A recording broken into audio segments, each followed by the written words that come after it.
एक समय की बात है। एक छोटे से गांव में एक लड़का रहता था। उसका नाम था अर्जुन। अर्जुन बहुत ही जिज्ञासु और साहसी था। एक दिन उसे गांव के पास के जंगल में एक पुरानी किताब मिली।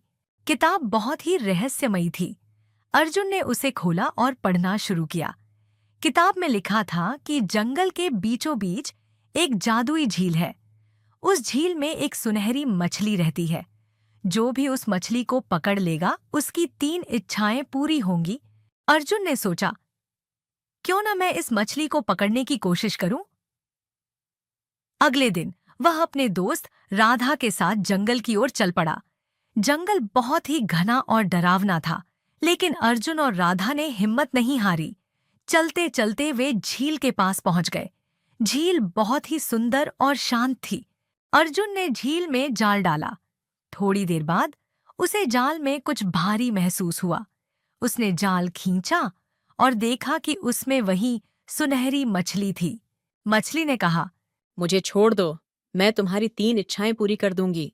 अर्जुन ने सोचा और कहा। पहली इच्छा, मैं चाहता हूँ कि हमारे गांव में कभी भी भूखमरी ना हो। मछली ने अपनी पूंछ हिलाई और कहा। तुम्हारी इच्छा पूरी हो गई। दूसरी इच्छा में अर्जुन ने फिर कहा। मैं चाहता हूँ कि हमारे गांव में हमेशा शांति और खुशहाली बनी रहे। मछली ने फिर से अपनी पूंछ हिलाई और कहा। तुम्हारी यह इच्छा भी पूरी हो गई। अब अर्जुन ने सोचा कि तीसरी इच्छा क्या मांगनी चाहिए। राधा ने कहा। अर्जुन, तीसरी इच्छा सोच समझकर मांगना। अर्जुन ने कुछ देर सोचा और फिर कहा। मेरी तीसरी इच्छा है कि इस झील की जादुई शक्ति हमेशा बनी रहे, ताकि और लोग भी अपनी इच्छाएं पूरी कर सकें। तुमने बहुत ही नेक इच्छा मांगी है। तुम्हारी यह इच्छा भी पूरी हो गई। अर्जुन और राधा ने मछली को झील में वापस छोड़ दिया। वे खुशी खुशी गांव लौट आए। गांव में अब कभी भी भूखमरी नहीं हुई। हमेशा शांति और खुशहाली बनी रही।